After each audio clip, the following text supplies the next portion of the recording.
Welcome to my channel. आज 3 set को एउटा important question गर्न गइरहेको छु. In an examination, 40% of the candidates pass in mathematics, 45% in science and 55% in health. If 10% passed in mathematics and science, 20% in science and health, and 15% in health and mathematics.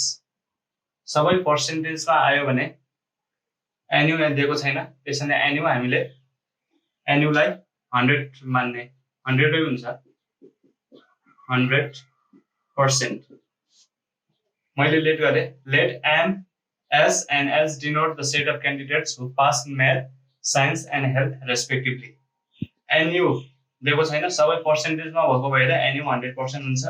NM 40% छ, NS 45%, NH 55%. If 10% passed in mathematics and science, mathematics and science ma pass भएको 10% हो, त्यसैले M intersection S is equals to 10%, 20% in science and health, and S intersection M is equals to 20%, 15% in health and mathematics, and H intersection M is equals to 15%. So above information in a Venn diagram.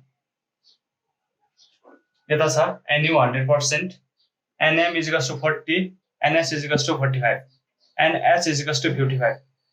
फर्स्टमा यो भन्नको लागि हामीलाई M intersection S intersection H intersection हुनुपर्छ.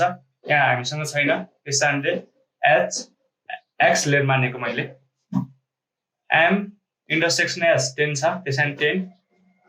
यसरी नै S intersection H 20 छ, and M intersection H 15 छ, 15 भयो.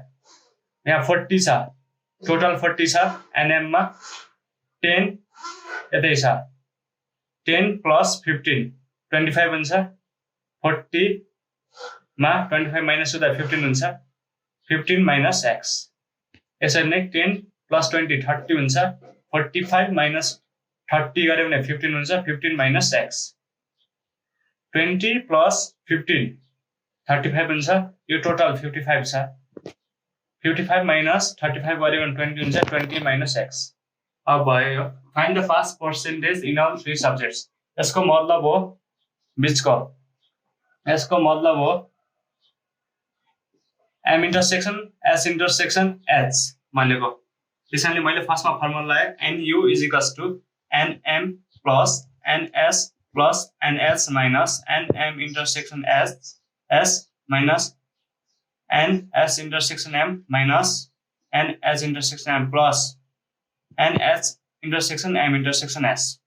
NU 100 छ, 100, NM 40, NS 45, NH 55 minus NM intersection H 10 and S intersection H 20 minus 15 plus and H intersection M intersection H.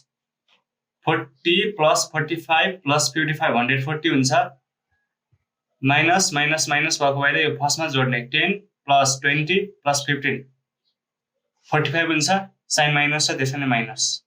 140 minus यो जस्तो त्यस्तै कपी गर्ने 100, 140 minus 45 भनेको 95, यो जस्तो त्यस्तै कपी गरेको. और 100 minus is equals to भन्दा यता आउँदा माइनस हुन्छ, minus 95 is equals to and H intersection M intersection S. यसलाई मैले यहाँ X लेट गरेको छु, त्यसैले therefore X is equals to 5%. यो भनेको यसको आन्सर यो हो. Thank you.